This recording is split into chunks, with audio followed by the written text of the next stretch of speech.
So I think AI is already there in the public service around the world. Sometimes it's there in ways that are clearly visible to citizens or to business people. That might look like a chatbot on a website or an agentic smart search that helps you to navigate your tax compliance obligations or healthcare payer benefits. In other cases, AI shows up in ways that are invisible to citizens, but no less important and valuable to those in the public service. That might look like summarization or synthesis of a complex policy document. It might look like call transcription for an agent working in a government contact center interacting with citizens. So there's many different ways, just as there are in the private sector, that AI is showing up in government.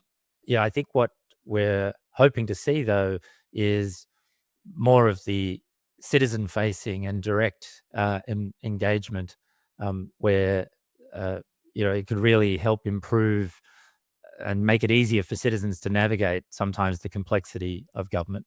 How do you tell the difference between what is genuinely useful caution and what is just unnecessary bureaucracy, over-governance, getting in the way of yourself?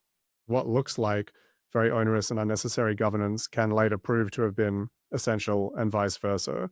I think in general, from what we have observed, what you want to see in a good governance framework is, first of all, that there is some delineation based on the type of use case, the specific example or application of AI, and how much intrinsic risk and complexity there is. So is AI actually being used to make or meaningfully inform decisions that have significant import? Or is it synthesizing documents for internal discussions or transcribing calls as just another reference point to inform internal decision-making and consideration?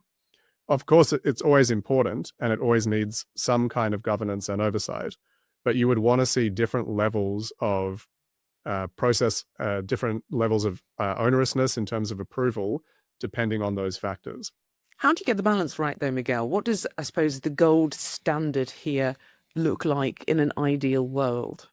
The challenge, I think, has been the definition or sort of lack of clarity about how to assess whether something is indeed low risk, medium risk, or high risk, and the judgment that's required from public servants and officials.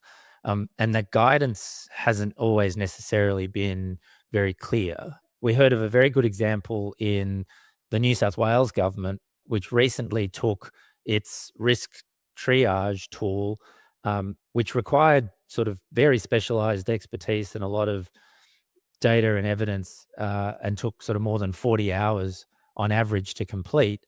And I've simplified it now down into a process that people can do and can complete it in like 15 minutes. So what does this mean for large organizations outside of government trying to scale AI beyond pilots? What can they learn from governments? Well, I think a lot of the same lessons apply. There needs to be the right focus on the risk of action and inaction. There needs to be the right tiering of different risks with respect to AI. And most importantly, it needs to be really grounded in the practicalities of individual use cases. What are we actually talking about? For instance, in a contact center, there is potentially a big difference between an AI IVR that's actually answering calls and interacting with customers, as opposed to AI-enabled transcription that is keeping a record of what was discussed for later reference. Those could be lumped together very easily as AI in the contact center, but they're really very different in practice. Miguel? Well, we've covered a few of them, but I wanted to maybe just leave you with three others. So one is the clarity around sort of accountabilities within the tech stack, and making sure that the questions are directed to the right party overall. And what I mean by that is, there's things that the business owners are responsible for, things that the LLM provider or the large language model foundation model should be accountable for. The second thing that I think is also relevant for private sector is investing in capability. in literacy, in maturity. So one of the things we've seen leading organizations do is put in place like a certification framework with different levels as people sort of become more familiar with the technology. They sort of can do the next level of certification, and that maturity and awareness, understanding, literacy, etc., helps in the adoption of technology and diffusion throughout the organization. And then lastly, measurement. So how we track and measure what we're implementing. In terms of risk and assurance, it's not just about sort of measuring the activity, but actually measuring, is it effective? So are we actually reducing risk? Are we reducing the number of escalations? How many things are being approved first time round?